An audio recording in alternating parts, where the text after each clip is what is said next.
What's up, everybody? There's another phone review to do. I got my hands on a Z1 or a Z1, however you want to say it. Yeah, I know. It's been a while since I did it in my last video. Sorry about that. I've been caught up with work and stuff. But I got a new phone right now, so we're gonna go into specs, camera, and pretty much everything you need to know about this bad boy. Okay, so here we got the Z1. I'm sure you guys have all heard all the rumors and specs before it came out, and it pretty much delivers on what it says. So we'll go through the specs real quick. Quad core, 2.2 gigs at which it's running at. There's 2 GB of RAM in there. The 20 megapixel camera, which I will go in depth into, and that's pretty much essentially mostly that you need to know. That it's waterproof, and it's the same premium build as the Z series that they released, with the addition of, not addition, but they're keeping the same design, structure, quality of material built into there.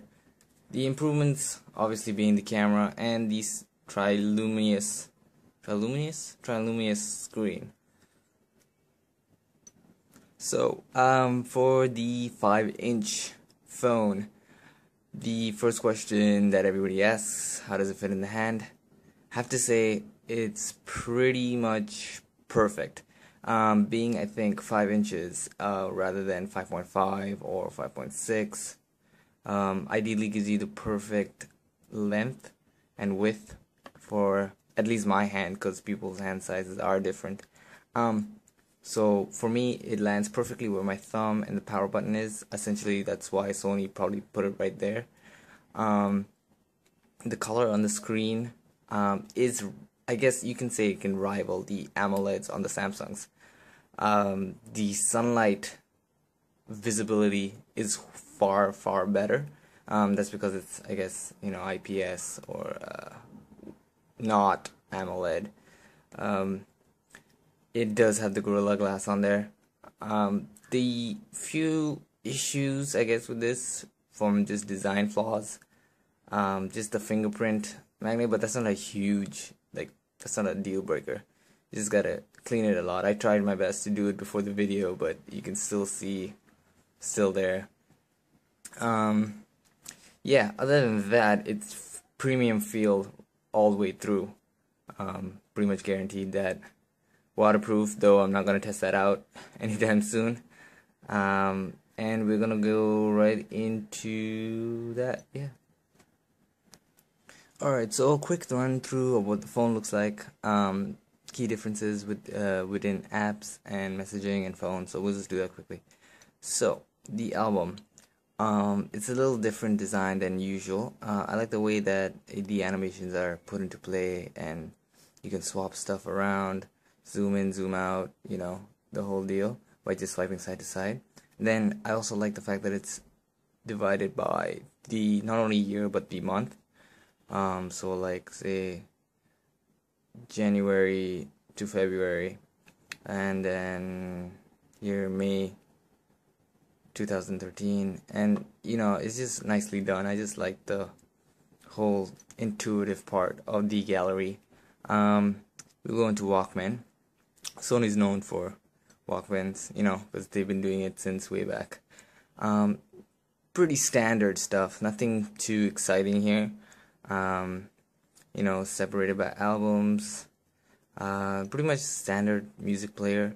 It does the job. It's not overly complex or too simple. It's perfectly in between.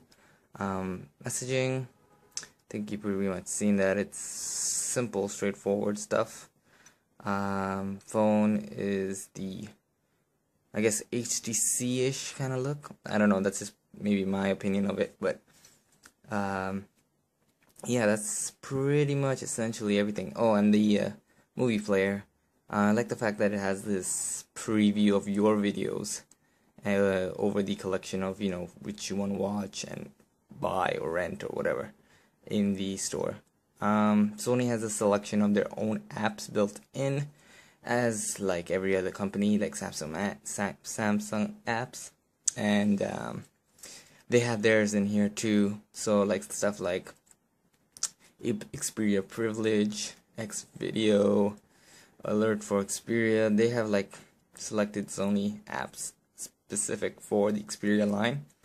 And yeah, they have this cool side application tray, I guess, or whatever you want to call it, where you have like your history kind of thing. Not this, not recently viewed. You still have that standard Android look, but this is like most used. It organizes your apps, installed, the ones you downloaded, so it's easier to find, assuming that you have a lot of apps to go through. I find this extremely convenient. Keep it in alphabetical just to keep it by standard. So that side little bar that comes out is extremely helpful when you have a lot of apps. Now, I know everybody's dying to know, what's the camera like? I'm sure you've seen samples and video samples out there, but I am going to do a part 2 review of the in-depth of what the camera's like, the 20 megapixel camera. Just right off the bat, in the camera mode, I'm just going to tell you this now. There's two modes, the superior mode and, superior auto mode and manual mode. So right now it's in superior auto, and what it does is selects the scene for you, kind of like the S4 zoom, based on where you are and what the scene looks like. If it's too dark, it goes into low light automatically, and I've seen it does a pretty decent job of automatically going. And in manual mode is probably the only mode that you can actually access 20 megapixels, because by default it's 8. Not that I have a problem with that, but people might want to know that it's defaulted by 8 in the superior auto mode. You can just shoot in manual mode if you know what you're doing. It's pretty straightforward UI, but I'll get into that into part 2, and I will have to leave off on this note. So stay tuned, subscribe, like this video. If you have any comments or questions or anything you want me to do, like check out the phone, except drop it in water, because I'm probably not gonna do that.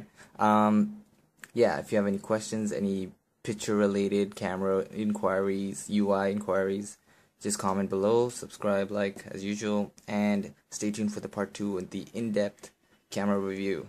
Thank you.